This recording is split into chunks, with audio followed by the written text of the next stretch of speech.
You are now listening and watching the He Say She Say Sports Show. I'm your host, King Ralph, here with the homie Kai. What's poppin', Brody? What's good? What's good? It's another week. I'm happy to be here and enjoying life. We got a lot to discuss today, a lot of different things going on in the sports world. Word, word. Yeah, it's been eventful. It's been eventful. Oh, I even most I most thought definitely. about like I even thought about because one of the homies on he's no longer talking about football. He's just focusing on basketball. But I was just like, I don't know if I want to go that route because there's still so much to talk about as far as football. I do Yeah. eventually want to get people on here to talk about baseball, hockey, and even boxing or UFC. Don't forget your favorite sport, NASCAR, man. Hey man, making left turns all day, baby. Hey, Bubba Wallace. Hey, right, right. Oh Hey, man. he was just on Shannon Sharp podcast, and I enjoyed that one. That was a good one. Yeah, I enjoy that. I enjoy that show actually.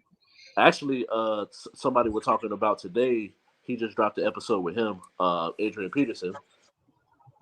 Yeah, I have yet to see the full episode. I only saw a certain clip that he had posted, but I know that he posted both the full and the clip. So I'm definitely gonna check that out. And before we get going, just want to send a shout out to the homie. Grabbed the wrong side of my shirt. My boy Ian. This is his line. It's called Woo, Drip Dreams woo. Realized in Paint. Follow him on Instagram. And links in his bio. I'll even put it at the end of the video. I'll put a link to it, so you grab your drip shirt and let's get this joint going. So All right. not a stranger to being anything of in the public eye, but Draymond Green has some strong things to say after playing the Cleveland Cavaliers, in which Andre Drummond was in street clothes because the team decided they're going to try to trade him. So let's not play him at all. After the way they vilified James Harden, and he even came out afterwards and said that he didn't handle it the best way, but he pretty much was vilified leading up to his trade. Is there a double standard for players when it comes to being traded and wanting to be traded? I actually do. I agree with Draymond Green in terms of the level of professionalism that the players themselves have to exude, that the GMs, the owners, the organizations, I guess, do not. There's a double standard there. I believe Draymond's point was that, okay, if a player requests a trade, right, or a player doesn't want to be traded and feels some type of way, then they're the villain.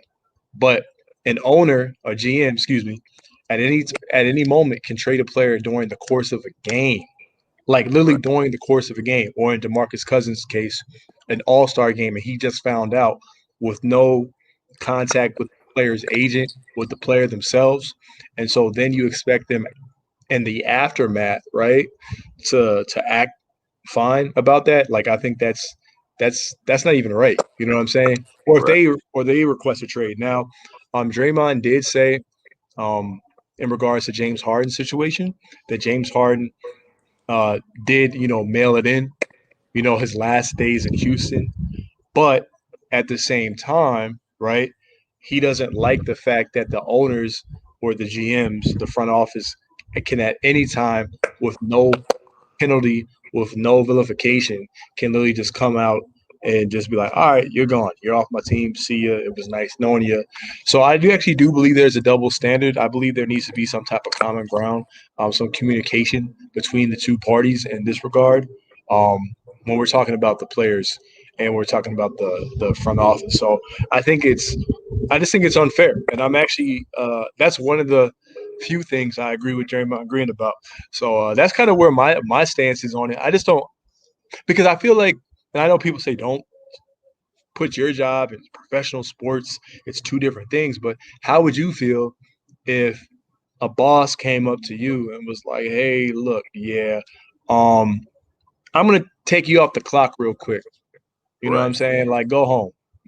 And you don't even know why or things of that nature. So, I believe that the lack thereof of communication has caused problems, and you expect them to act professional the entire time.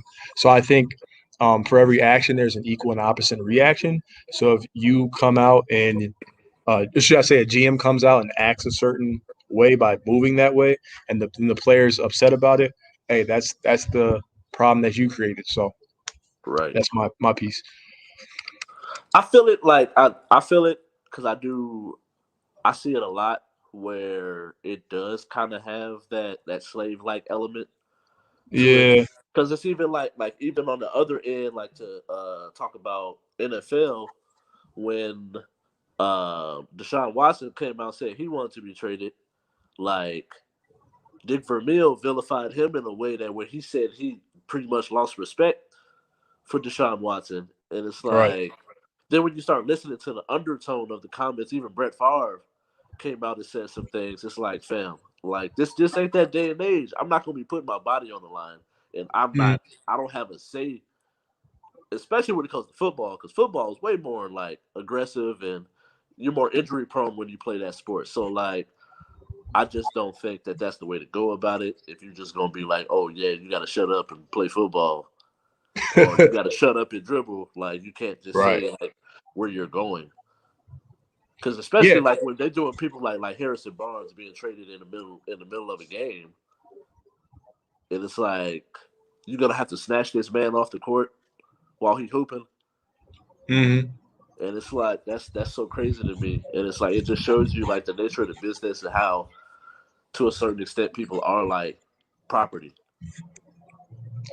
in a Yeah, sense. and Brett Favre was another situation where I thought that was just totally out of left pocket or left field. And this is a guy that um I've stated on numerous occasions is one of my all-time favorite quarterbacks. But for him to come out like that, I didn't even like this the tone that he came out of it with. You know what I'm saying? So Yeah, that was very, and I was like, bro, and the bigger issue that people had with that was the hypocrisy of Brett Favre holding teams hostage, right, and being indecisive and in different manners for years. So it's like, who are you to talk about another player wanting out or another player quarterback in this situation making a decision? Now, right, also, if you don't mind me tying in, look at the NFL though. NFL, NBA, and NBA can trade a player at any moment. Where in the NFL, what did they just do with Matthew Stafford? Oh yeah, sure, we'll allow you to have your pick of the litter. You know what I'm right. saying? So you get what I'm saying? So I know they call it the no fun league, but at least with the NFL in that one situation, should I say, they had that. Where in the NBA, I never hear anything like that. So yeah. Yeah, yeah. To kind of to bring it back, um, and segue into another section. Mm. We're gonna talk about the Warriors. Uh-oh. With the way Steph has been balling, and you're hearing a lot of talks of his numbers being very similar or even better than his MVP years, do you see the Warriors making the playoffs? Okay. Yeah. Simple yes or no question, right?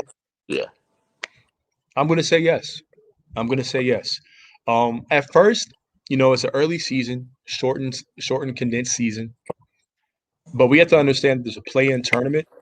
And because there's a play-in tournament, I don't see a team like the New Orleans Pelicans um, beating the Warriors if Steph is on fire, because I feel like star power will shine, right? right. Um, I started looking at teams underneath the Warriors. I look at the team like the Sacramento Kings, which are in purgatory. No one cares about the Sacramento Kings.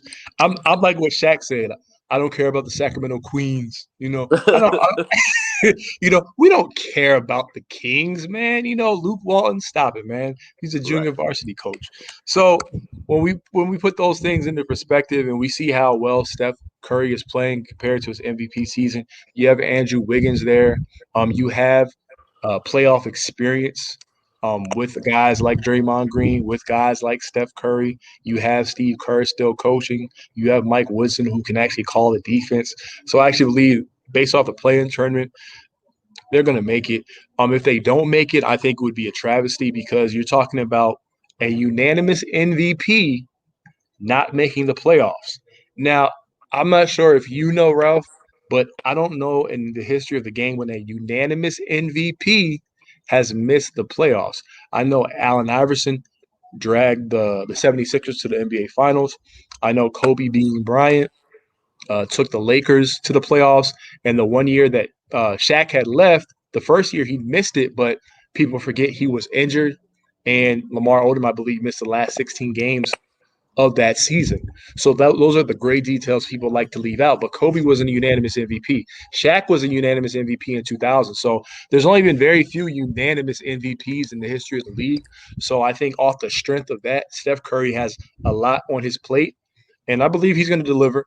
I believe, being able to play off the ball, um, be clutch when need be, he can do it. My only qualm with Steph Curry and the Warriors is I want Steph Curry to show more fight when players go at him.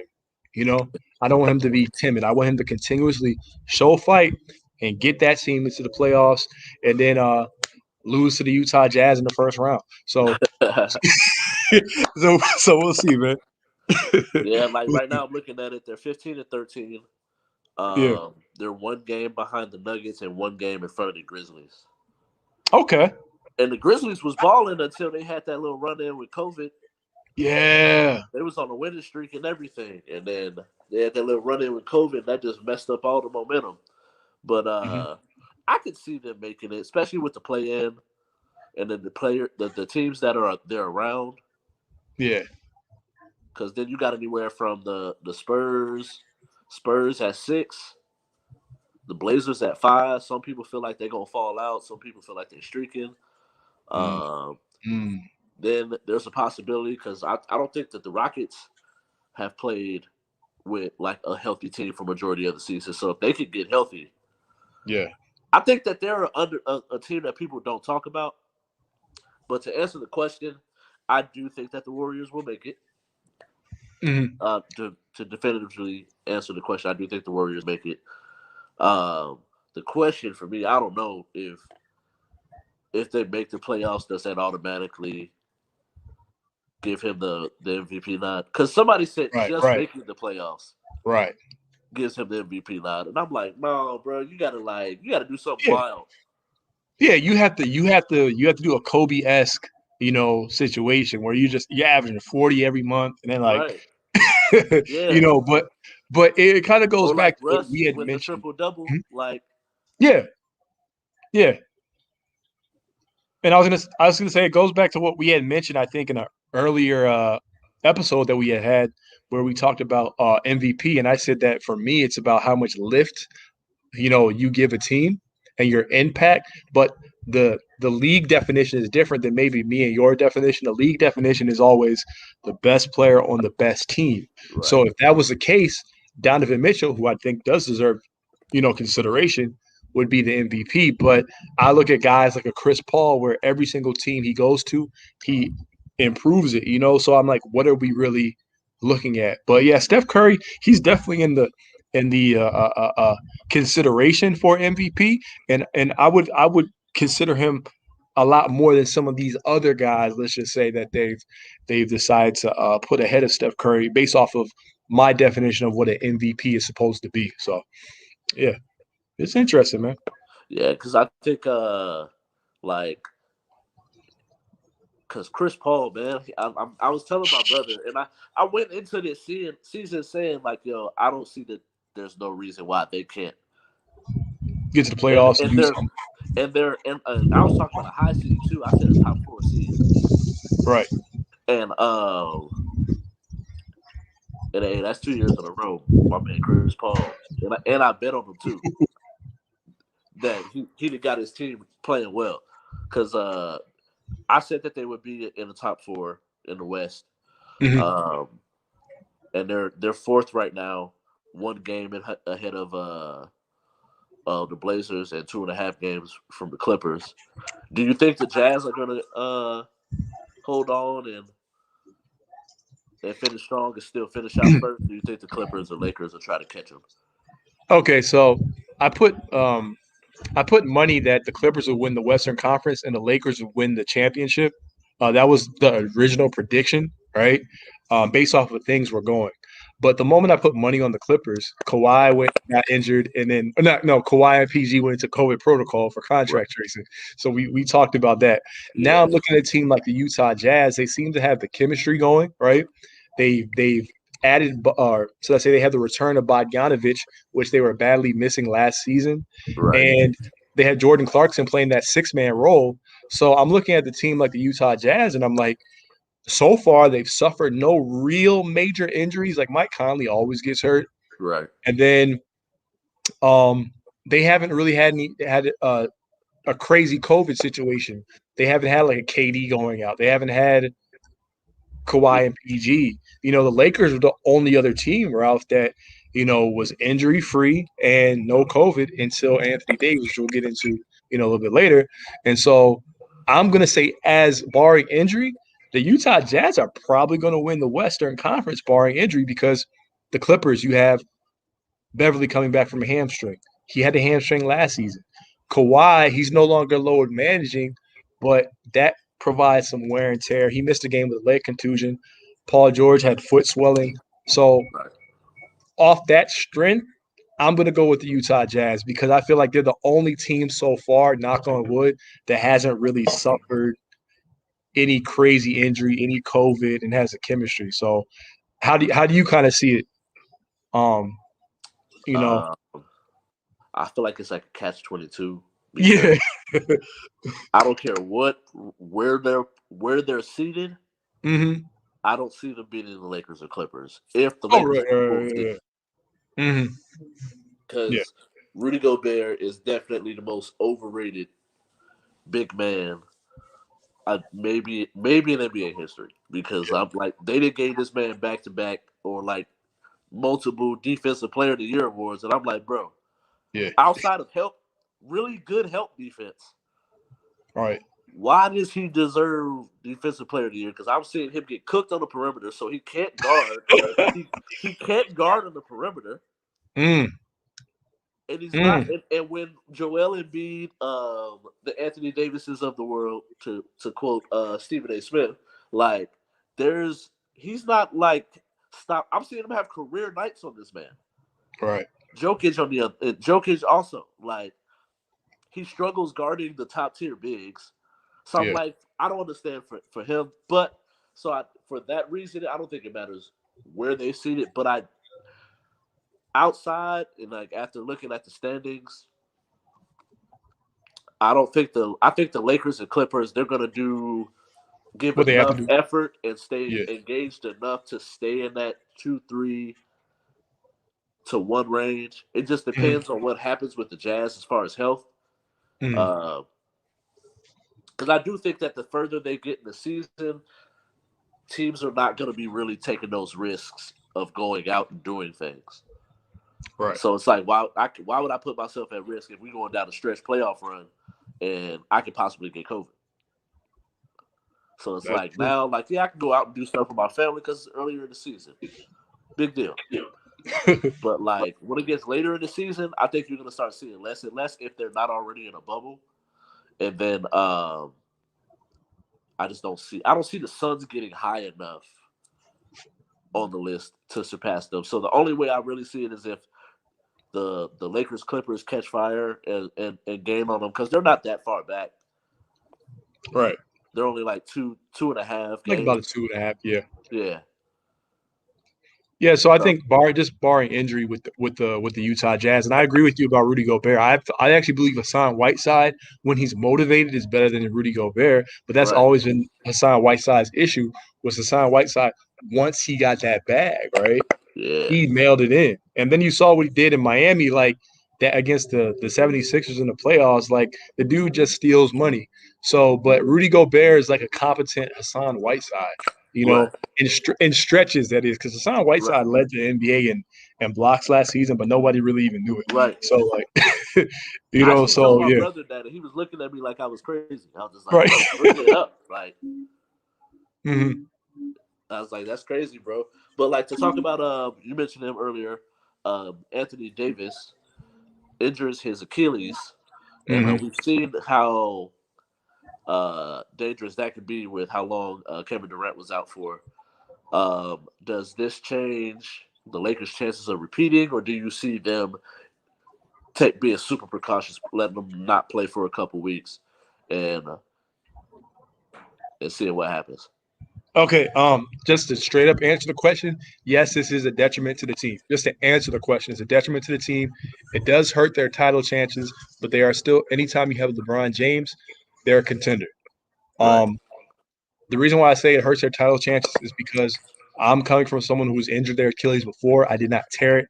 I injured my Achilles playing basketball in Adidas Superstar low top shoes. They're like this flat, right? I was playing one time. I didn't have my basketball shoes, and I got baited into playing, and my competitive juices, went flowing. And next thing you know, I'm playing, I'm running, and I feel a pull on my Achilles, and it was all bad. So what he has, they call it a calf strain. BS. Um, we heard that when KD had the calf strain, it Yeah. wound up being the Achilles because your Achilles, right, is connected to your gastrocnemius muscle, which is your calf muscle. So that's why when you rupture it, you're not able to walk, right? So that's the issue. So right now it's in the acute stage. Just to let everyone know, my degrees in kinesiology. I got my degree in kinesiology. So like, why are you talking medical? So when it's an acute stage, that's when you have like the initial swelling and things of that nature. If it doesn't heal properly, it can become chronic and chronic pain. So he needs to rest. He needs to ice. He needs to stretch. Make sure he can stretch. Calf muscles, all that kind of stuff, and strengthen the muscles around the tendon, etc. So they have to be precautious. If they're not precautious and he tears it, his season is done. So let's just get that out the way. Right. Now, as far as their title chances are, as long as you have LeBron James, and I know people get tired of hearing this all the time, but you are a contender. Now, some people will be like, but Kai, they're in the Western Conference. And initially you would think, yeah, they are in the Western Conference, and you have a Kawhi Leonard, you have a Paul George, but think about the the power shift that we saw last season and these over the past two seasons. The majority of the stars are actually in the East now. Let me break them down. We have Jimmy Butler in the East. We have Giannis Antetokounmpo in the East. We have KD, Kyrie. KD's now in the East with Kyrie, with James Harden, which we saw move to the East. Joel Embiid, Ben Simmons. I don't.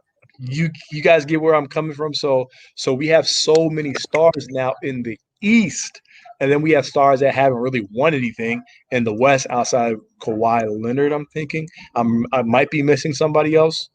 And Steph Curry, obviously, Steph Curry, but Klay Thompson's not there. Right. So because of that, do not count LeBron James and the Los Angeles Lakers completely out because they have a team that is highly motivated and that shows up in the playoffs with guys like KCP, right?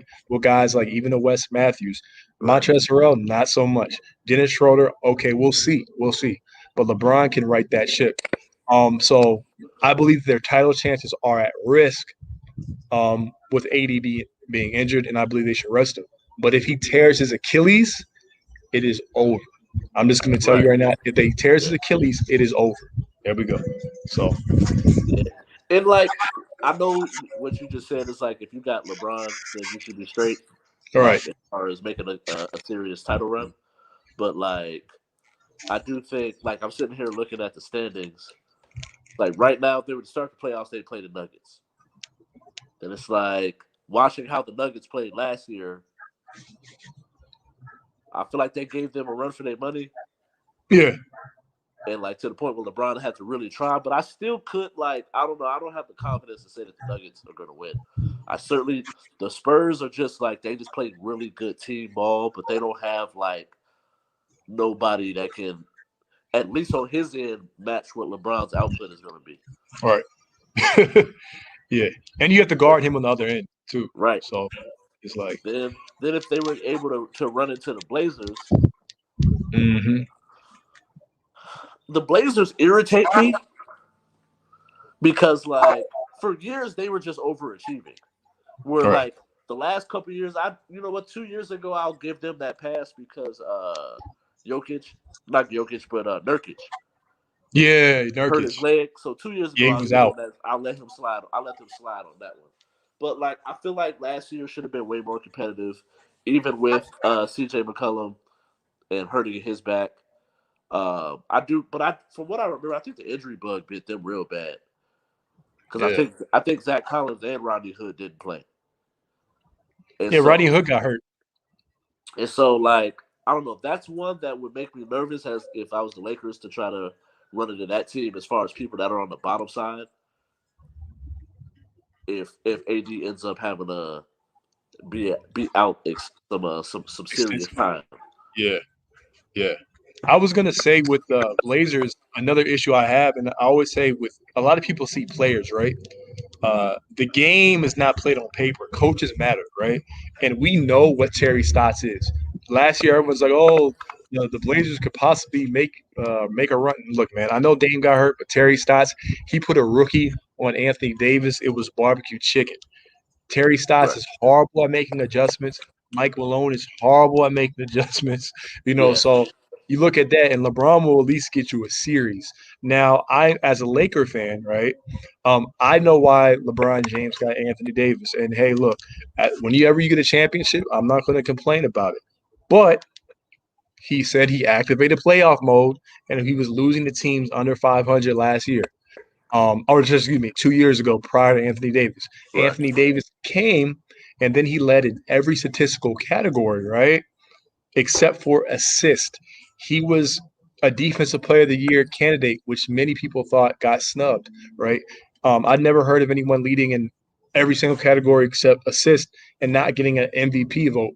So Anthony Davis's impact is huge. So we're saying pretty much if he's out, LeBron could get you a series, but can he get you past the second round now? Right. Right. Yeah. So when I say contention, I'm talking about Anthony Davis. He gets some rest. He's still able to play. Maybe he's not 100, but he's about 85%. He can Right. contend. But once again, if AD is completely out, man, LeBron is getting older, right? And people are like, well, he's working hard. But if you look at his minutes, he's playing one of his lowest minutes he's played. Now we're going to see that ramp up unless Right. other guys can step up. And I don't believe in anyone outside of um I actually believe in Kuzma. Because Kuzma knows his role now. Yeah. I don't know what Schroeder's going to give you on this team in the playoffs. I know what Montrezl Harrell gave the Clippers last year, but he was Right. also out of shape and his grandmother had passed away.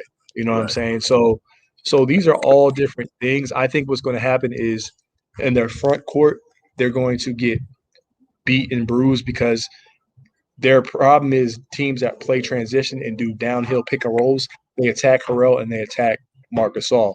Now with Anthony Davis gone, what you're going to have to do is get a big via trade or on the buyout market, like maybe bring back JaVale McGee.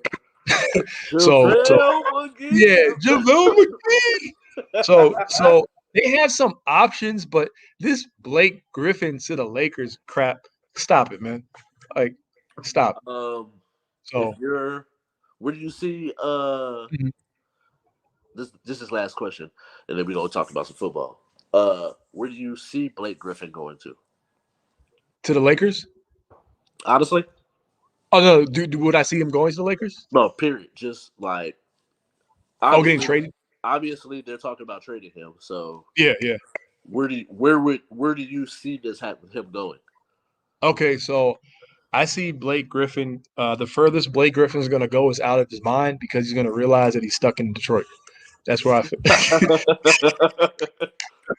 Look, man. Look, he might get traded, but we have to think about this realistically, right? His contract. Who wants that money? Right. I don't want his contract. He's past his prime athletically. His body has failed him, and he's a liability on defense. Can he shoot? Sure, but he's not shooting well this season. So I actually look at Blake Griffin, and um, he might actually get shut down for the season because what happens is you can call teams right, and they can hang up. So I think that me personally, we have to look at that unless a trade has happened while we're on this show live right now. Right. But I could possibly see Blake Griffin staying in Detroit. But if he does go somewhere, it would have to be a. It's tough, man. It's tough because if you're a contending team, you got to think about okay, contract availability, injury prone. I mean, even Detroit Pistons fans don't want him. The Right. only fan base I have seen, Ralph, honestly, on social media is emotionally attached Clipper fans. I'm like, y'all disgust me. Like, I'm like, what? Like, literally, I'm not going to name any names, but there are some Clipper personnel, not on the front office, but like, Clipper accounts and media members and all that kind of stuff. Who's sitting up there talking about Blake Griffin, if he came back to the Clippers and won a ring, like, stop it, man. You trying to beat the Lakers with that? Stop, man. Kawhi didn't come to LA for that. So, um, I'm playing the dark horse role, and I'm saying that he could potentially be stay with the Pistons and just get shut down for the rest of the season, unless, like I said, during this show or during the week he gets traded. What do you think? Do you have maybe a list of teams, or how are you feeling about it? I was just thinking. I have no inside source on this at all. I just be thinking about like, who needs a four Mm, that like it be worth it to get Blake Griffin. yeah, yeah. Oh, And yeah. I feel you, but it's like, it's like, but then it's like that price tag. right, an injury.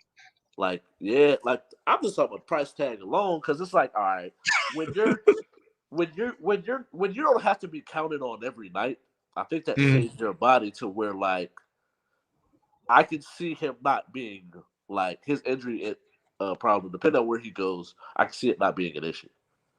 right. But then I was just like, then I started looking at teams that need fours, and I was like, yeah, I don't know, because I was like, I think the Chris Paul thing, he's definitely not going to the Suns. All right. Uh, They got 8. I could kind of see a possibility of like of the Clippers, but I think they just gonna rock with what they got. I got a team. Uh, OKC. True, he's from there. He could go to OKC. Now the thing is though, they have to eat his contract, but they would have to. I think they're the one team that have the cap space because they have all those young guys and draft picks, Yeah, and they would have to give up some of that draft capital to go to OKC. yeah, So I think that's a team. They would have to eat. They would have to take the hit and eat it. Plus, OKC is not going to be winning anything anytime soon. They play hard, but ultimately they're going to be in the Amani Bay sweepstakes years down the line. So I think he could possibly go to OKC. I can see that with him being from there, Yeah, selling tickets and just eating up his contract and just trying to sell hmm, tickets while you build up your team. I can see it working. yeah. Uh, but switch over to the NFL. I seen an article about Adrian Peterson stating he would like to pass Emmitt Smith's rushing record as well as Chase Rings until he's 40. Mm, Uh, After some of the phenomenal things that he's been able to do, and the fact that he just rushed for 1,000 yards 2 years ago or 2 seasons ago. Uh, where is he when it comes to your top running backs of all time, and mm. what is your top five? Okay, so I'm going to do this on the fly, actually.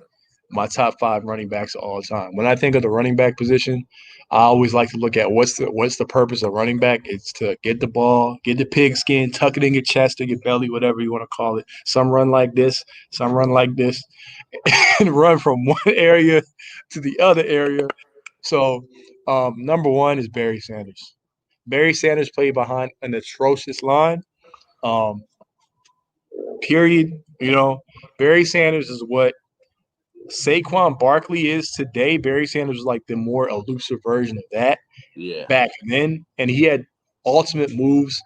He played with a horrible organization, and the reason why he's number one, Ralph, on my list is there's no record of his decline. true.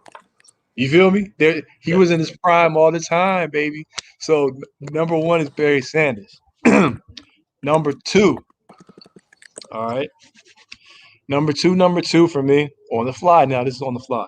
Okay, I got to go with LaDainian Tomlinson. Just being able to catch passes.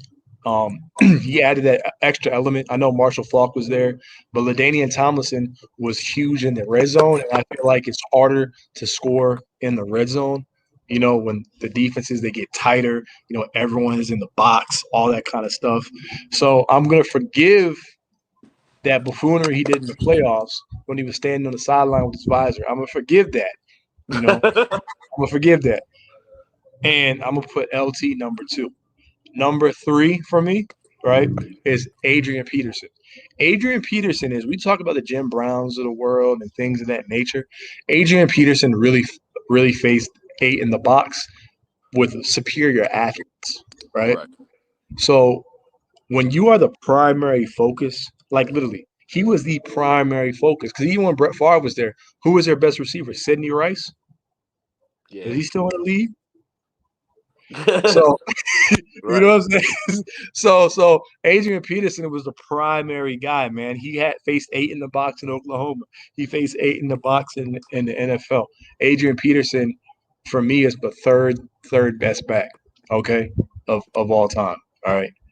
And then number 4 on my list, I gotta go with the man himself, the myth himself.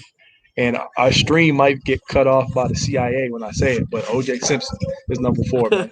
So I gotta go with I gotta go with OJ, man. He was so cold he could run through the airport, man. The juice is loose. Untouched, man. The OJ juice is Simpson. I gotta loose. go with OJ, man. OJ. And then number 5, man. Number 5, I have to go with someone dear to my heart, a personal favorite of mine, right? Is Jamal Lewis. Jamal Lewis. No. Like, I'm only saying this. This is my own biased opinion, right? I'm sure Eric Dickerson is more talented running backs. The only reason why I have Jamal Lewis is being a biased Ravens fan. He ran for 2,000 yards. He ran in the era when you had to tote the rock 40 times. You had the Derek Brooks of the world at linebacker. You Yeah. had the Lamont Kirklands at linebacker. You had the Brian Urlacher's at linebacker. You had all these different guys, Jesse Tuggle, whatever you want to call it, right? Yeah. And when you have Trent Dilfer, when you have Elvis Gerback, or as we call him, Elvis Garbage, Kyle Yeah. Buller, Chris Redmond, Tony Banks, nobody knows who these scrubs are. Jamal Lewis, give Jamal the ball was the slogan in Baltimore, right? So I got to go with Jamal Lewis, number 5. And before I pass it over to you, the GOAT of all GOAT running backs to me is Christian Okoye, the Nigerian. Nah, I'm done, man. I'm done. But that's my top 5 guys. I just wanted to have a little bit of fun with you with that. So, what's your top 5, and where do you have AP, man? So I'm gonna go and do this from the 5 up. Okay, see, I like how you always go backwards. So Yeah. like I like to build up the anticipation. Okay. Uh, and Edrin James, because I gotta have somebody Ooh, on there.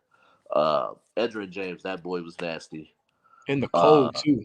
right, right. That boy was Mm. cold, bro. And it was like it's crazy to think about like the uh the running backs that were under him that came Yeah, from yeah, you yeah. after that. So it's like this, just how nasty he was and how well he played for such a long time.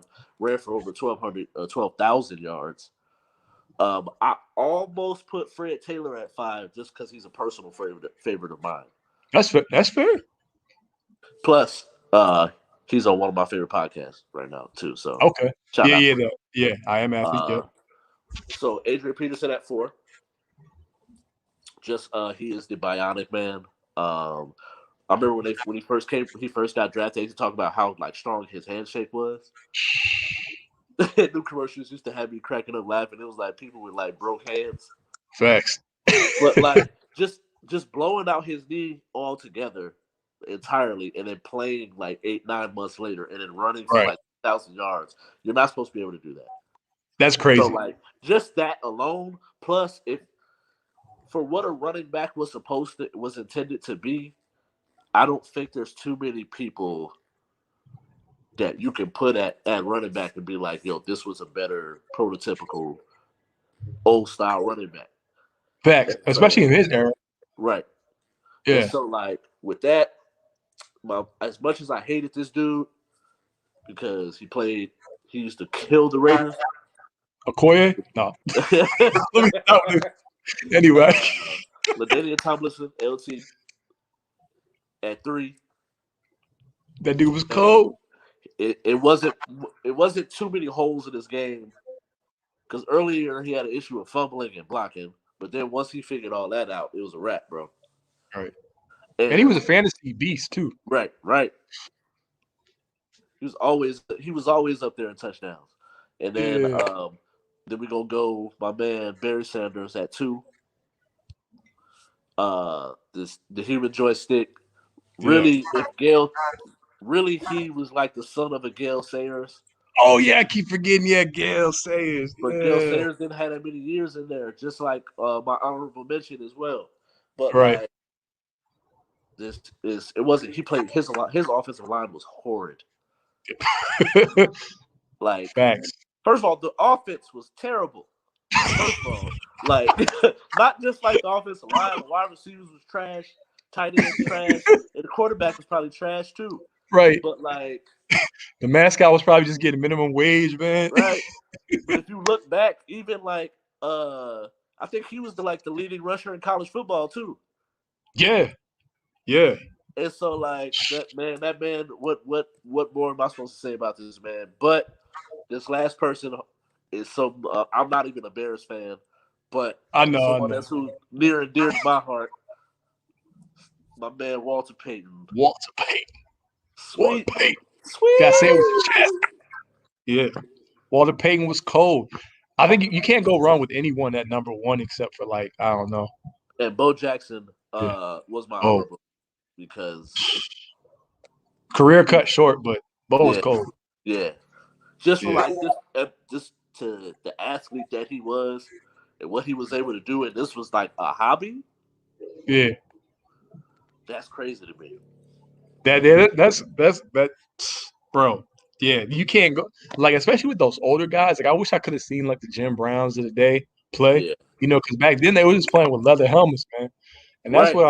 that's what I'm like. I try to consider it, but I also have to consider the level of competition is very, very real in all sports. I'm not saying he didn't face level of competition, but Right. it's just different, man. I just feel like You could go out running there and get back. away with murder. Yeah, Back then, they was right. like, I seen this one clip. This dude caught a pass, homie clotheslined him, and it was cool. It was straight. Right. They was just like, well, fumble. Like, first of all, you just tried to murder that man. Right. Snap the legs in half. right, right. Yeah. Hey, so I noticed something that about both of our lists though. We both had Adrian Peterson at about I think 3 or 4, and Yeah. we had no Emmitt Smith, I the think leading he's all-time leading rusher. So can you explain? Because I believe that your reasoning for not having him on yours is the same reason that I don't have him on mine. So I'm just curious to see what your reasoning behind that is. The so all-time when leading you rusher. look up the history of the offensive linemen and the best starting linemen Yep. and rank them, you're probably gonna find those teams that he was on somewhere within that top 25 list. And a lot of those teams, like they had a great offense. Mm-hmm. They had the playmaker of Michael Irvin, Troy Aikman. When you really look at Troy Aikman's numbers, they really compare very closely to Jay Cutler. But Yeah. that's a whole nother conversation. That's a whole nother Right. conversation. All right. And then on top, you have one of the greatest left tackles of all time. Preach. And Preach. then and Mm. then and then on top of that, like you had a really good defense. So you're getting the ball back Mm. with more opportunity. And all you Yeah. and that's not to say like it's the same thing when I said about Tom Brady. It's not to take away from how good Tom Brady is. I still Yeah.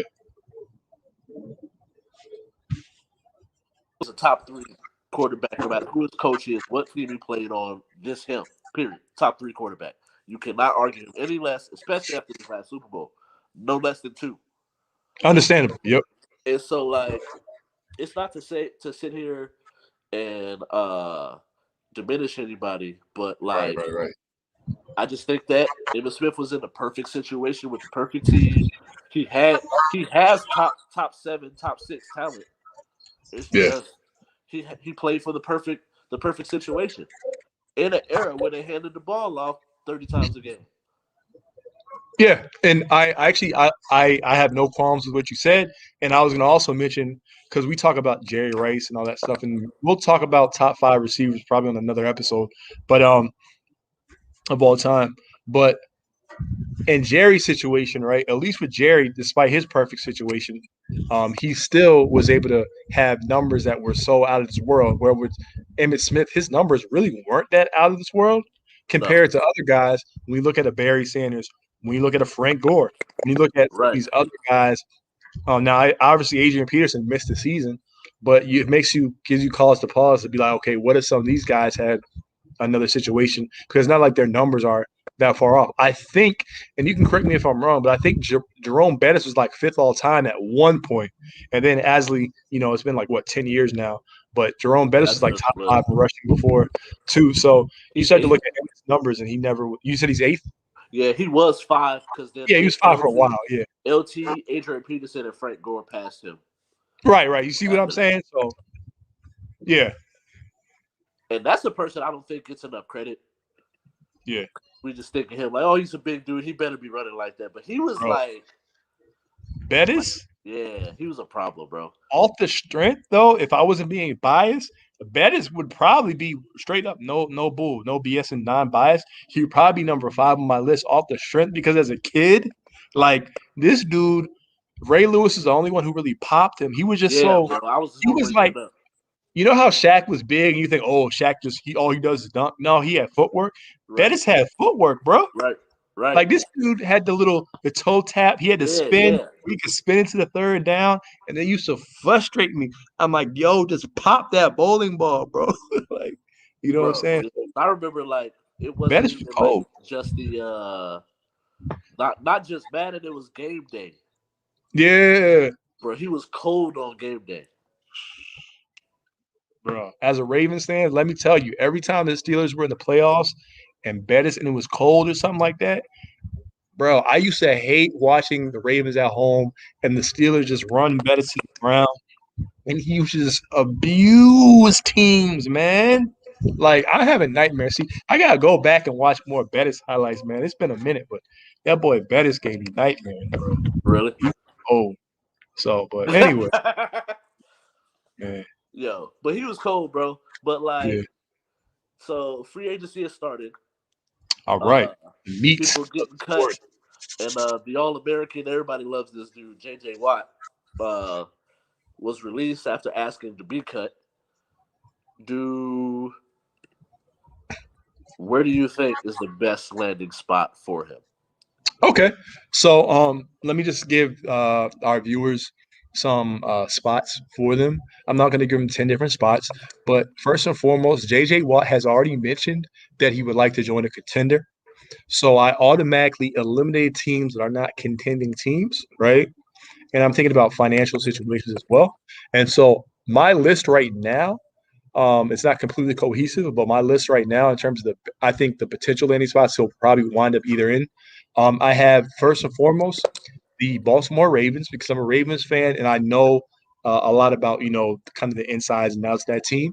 So here's why. First, the Baltimore Ravens are a contender. Over the past 3 seasons, the Baltimore Ravens are a contender, right? Right, They're in win now mode. Secondly, he has a very close relationship with the defensive line coach Anthony Weaver, who was the defensive coordinator, right, with the Houston Texans. So if we remember in JJ Watt's press conference before the one where he talked about his release, he spoke extremely glowingly of Anthony Weaver. Then I was on Twitter, and we see like people like Sarah Ellison, who used to work for the Baltimore Ravens for 13 years. We see Ravens fans, obviously, they're like, it sounds like a Raven. It does sound like a Raven, and I kind of chuckled. You know what I'm saying? But I know Watt's past his prime, and I'm not like, oh my goodness, let's get JJ Watt because I'm right, more. I want a receiver. There's things that I want, right, but I can see him possibly going there. So then I look at our situation for the Baltimore Ravens right now. We have these unrestricted free agents. We have Yannick Ngakoue, which we acquired from a trade. He's age 25. We had Matthew Judon. It seems like every year, what are we doing with Judon? Franchise tagging Judon, etc. He's 29. He's a hybrid, can play the run, can play the pass. We have Tyus Bowser. We have Pernell McPhee, 32 years old, 1 year contract, unrestricted free agent. He's a veteran. Ngakwe had 8 sacks last season. Judon had 6 sacks last season. Bowser, a backup, had 2 sacks last season. McPhee, a backup, had 3 sacks last season. So I would think it would probably behoove the Ravens that they're going to wind up either re-signing um, Matthew Judon, or they could let go of Ngakwe and a Matthew Judon. So when you couple in the fact that Anthony Weaver has extremely close relationship with J.J. Watt, he loves Weaver, right? You factor in the fact the Baltimore Ravens is an established and esteemed defense and establishing esteemed contender who already has a secondary, right? That JJ Watt doesn't have to do much work in. They treat their veterans extremely well, right? And they have the cap space that they could acquire a JJ Watt. They're looking at around like 18 to 20 million in cap this offseason.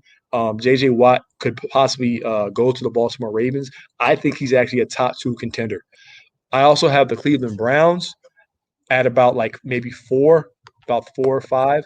The reason why the Cleveland Browns is because they were a contender this past season. If we're going based off the fact that they made the AFC Championship game, he can play alongside a Myles Garrett, and it's a position of need. His pass rush could help with their back end. Now, the Tampa Bay Buccaneers, I actually believe, is the number 1 spot for JJ Watt. Here's why. Cap space, you're looking at about 38.1 million. They are currently the defending Super Bowl champions. They have complementary pass rushing pieces in Ndamukong Suh, Vita Vea, Devin White, Levante David, and they're going to lose Shaquille Barrett. He's looking at around $20 million, $25 million contract. Devin White was actually on TV a couple days ago after the Super Bowl. When asked about who does he see potentially leaving because they want to, retain guys, he's like Barrett. He's like Barrett got to go get his money. You know what I'm saying? Shaquille Barrett played behind what's the guy from I think DeMarcus Ware and Von Miller. Yeah, He played behind those guys and won a ring with the Bucks. He was on the I want to say. But then they got Bradley Chubb, right? yeah, You have things of that nature. So Shaquille Barrett's been around the block. And now it's like, okay, I won my ring. Now it's time for me to cash out. I've been sacrificing everywhere I go. He loves the Bucks, but it's time to get that bag. right, Also, no state income tax. Tom Brady, you go with the best quarterback. You go with the warm weather. You can get you're not going to get paid as much money, but you're a situational pass rusher, and you're not asked to do much being injury prone. So I think he could see that. I don't think it's about the money with JJ Watt. I believe JJ Watt has made the most amount of money so far in right, his right. career. The Steelers, their quarterback situation is shaky. When you look at Ben Roethlisberger being older, Ben Roethlisberger not being able to push the ball down the field, cap space. The Steelers don't really have that cap space. Everyone's talking about, oh, his brother. That's not compelling to me. You know what I'm saying? I don't care about, TJ Watt and his brother. You know what I'm saying? Who cares, man? Like that, give me a real reason other than his brother. If that was the case, I Giannis I do joined think that like, the as good as that defense is, he wouldn't yeah. have to work as hard. So I do think from a Hmm. defensive standpoint, and not just plus playing alongside his brother, but how good that Yeah. defense is. That's what I was gonna get to. I agree. I'm just saying don't use the brother as the number one Yeah, reason. I think he's a complimentary reason, but I'm looking at the fact that they're probably going to lose Juju Smith-Schuster. So I think right, when you start to get into the little nitty gritty details of the Steelers, you're yeah, like, oh, wait a second. They're trying to usher in Dwayne Haskins as JJ Watt. Do I really want to be around there? So my right. top 2 contenders are the Bucks actually and the Ravens. I think he's going to end up in one of those 2 situations. So that's kind of what I look at. What are you looking at on your end in terms of potential places or the best place for him? I think the best place for him is, I would say, the Ravens or the Steelers. Just for the things that we both have pointed out. Um, they just have more to offer, an actual Mm-hmm. chance of winning. Outside of Tampa Bay, obviously. Right. Um, You don't want Brady to get that extra ring though. huh? I was like, you don't want Brady to get that extra ring though. I was like, don't do it, No, Jay. I do not. No, I do not. Honestly, but those destinations. I'm just sitting over here looking at the free agents of this free agent class. Yeah, it's Who nice. It's nice. who are some free agents or people that you have your eye on, and who do you think is actually going to have the biggest impact on the team Okay. that if they re-sign with their current team or even go to a new team? So the number one, I'm going to get out the way, Shaquille Barrett. Shaquille Barrett is the best one out there. I believe so. Whatever team gets him, and they're going to pay a king's ransom, Shaquille Barrett. So that's number one. And then um, I like to look at Patrick Peterson is a sleeper. Patrick Peterson could play alongside a team that's in secondary help, right? That has a good pass rush. Um, he's a guy that I could see potentially being on a contending team. So I'm looking at Patrick Peterson. And then another piece for me would be for the Ravens would be a Corey Davis. Corey Davis is a big bodied possession receiver. He's 26 years old. He's 2 years younger than Kenny Galladay, which it sounds like he might be getting franchise tagged, but this free agency class is filled with guys like Allen Robinson, Galladay, Corey Davis, some of those names. I believe that he would fit perfectly with Lamar Jackson. You can move Hollywood to that 2 or that 3 spot. Gets yards after the catch, big catch radius, okay? And he's already played in an offense that's run first, so he knows how to run block. He's coming from the Tennessee Titans where they had a 2,000-yard rusher. So I think while everyone's like, oh, Allen Robinson, but we don't have the cap space for Allen Robinson.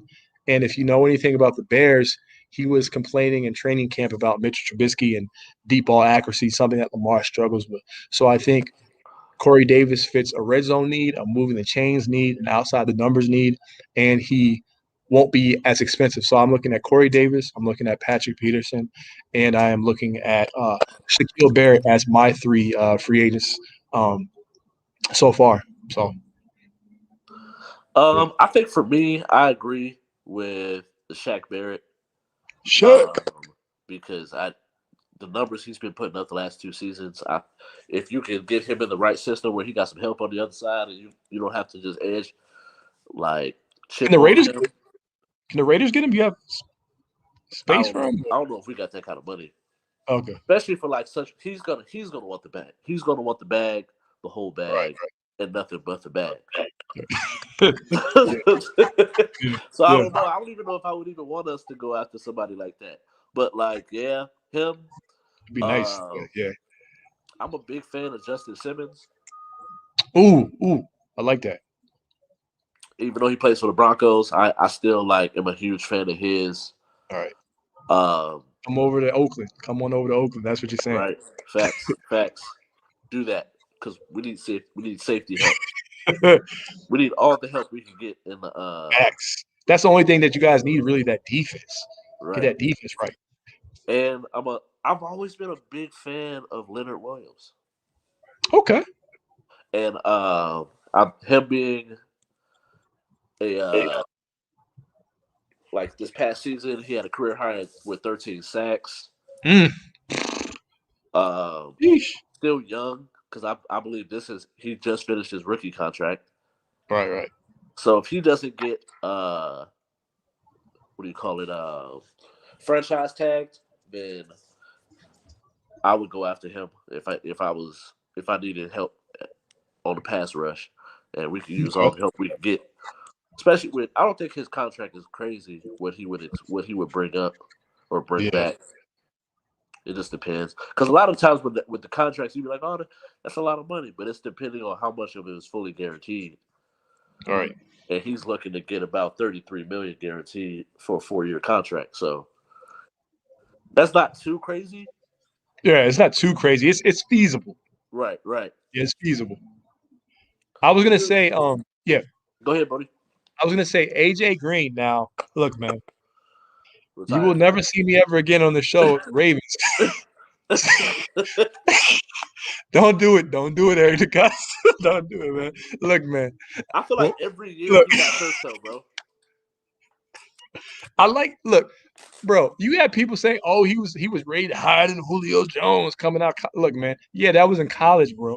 And he had a nice little career with Carson, whatever, Carson Palmer, and and all that. But Carson Palmer, man, he overthrew so many passes, and Andy Dalton. But AJ Green mailed it in last year. I wouldn't want to live in Cincinnati, Ohio. Personally, this is not a shot. This is not my style.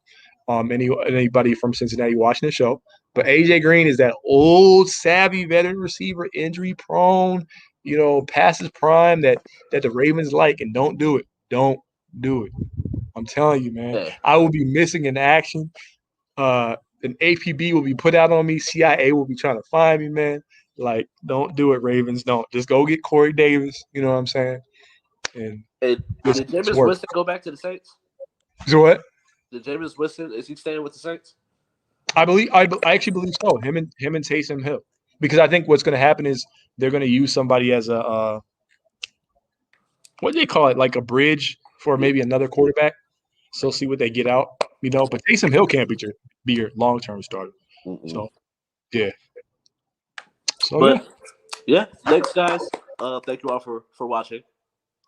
We're officially on streaming now on live on Twitch, YouTube, as well as Facebook. I got my new laptop, so I will Woo! have this episode put on YouTube as well within the next 24 hours. Make sure you go on when you search for us on all three.